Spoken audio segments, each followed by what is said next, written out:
All right, we're about to dive into a text you think you know, the Kamasutra.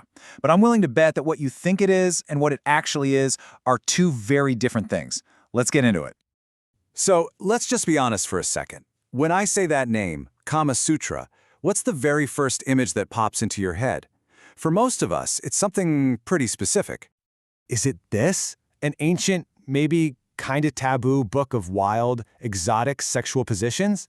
Yeah, if that's what you thought, you are definitely not alone. That has been its reputation for centuries, especially in the West. But it's also a huge misunderstanding. The thing is, this incredible text has been boiled down to this one single stereotype. But the truth is so much deeper, so much more profound, and frankly, a whole lot more interesting. Okay, so our first stop is to tackle this myth head-on. The Kama Sutra is absolutely not just a sex manual. Its real purpose is something way, way bigger. So just look at this contrast. The myth paints it as this secret, erotic book all about the physical. But the reality? It was created to be a guide to a harmonious life, a science of togetherness that's all about balance and emotional connection. And if you need one single fact to prove this point, get this. 7. The Kama Sutra is made of 7 different books, or sections. Now guess how many of those are actually about the physical act of making love? Just 1. That's it. Only 1 out of 7. So you have to wonder what in the world is in the other 6.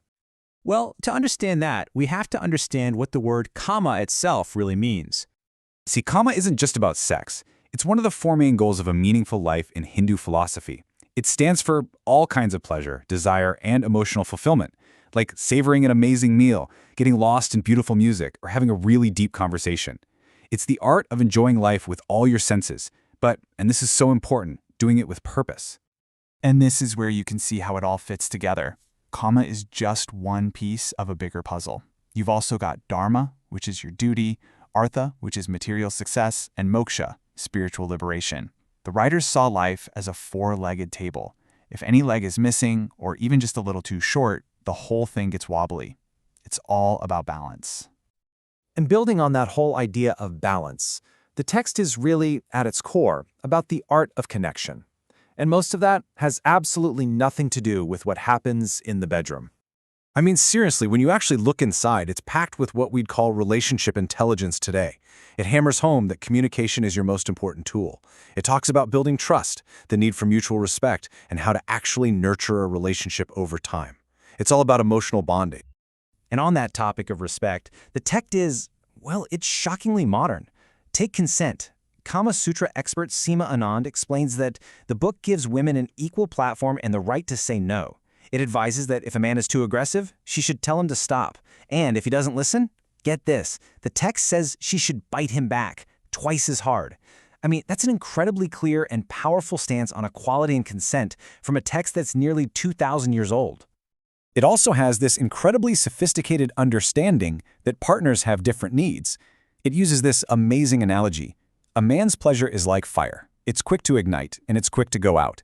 A woman's pleasure is like water. It takes a long time to heat up to a boil and a long time to cool back down. It even says for women, pleasure starts in the mind. The crucial point is that if you leave these 2 different natures on their own, they might never meet. The text was written to teach men how to understand and bridge that gap. So how does the Kama Sutra suggest we actually create this kind of harmony? Well, it provides a blueprint for balance, not just in love, but in all of life. And we're right back to that 4-legged table, because this really is the core of the whole thing. The text argues that true, lasting pleasure, kama, can only be fully enjoyed when it's in harmony with your duties, your financial security, and your spiritual well-being. One can't really exist in a healthy way without the others. And if you need one final mic drop piece of evidence that this book is about more than just raw desire, look at its patron deity. It's not Kamdev, the god of love and lust. No, it's Saraswati, the goddess of music, of arts, and of learning. That tells you everything you need to know. Love and pleasure were seen as a science and an art form, something to be studied, practiced, and perfected with intelligence and grace. So, what can a 2,000-year-old text really teach us about modern love? Well, as it turns out, a surprising amount. So what does this ancient wisdom look like in practice right here, right now? It translates into simple things we can all do. Prioritize real conversation. I'm talking phones down, no distractions, truly listening. Create an intentional space in your home that feels like a sanctuary for connection. Learn to savor those small moments of calm in everyday life, the beauty, the joy, and maybe the most important one. Stop assuming and start learning what your partner truly needs. Understand their fire or their water. It's timeless wisdom for a reason. Which really brings us to the final thought here. Happiness in a relationship isn't just luck. It's not something that just happens to you.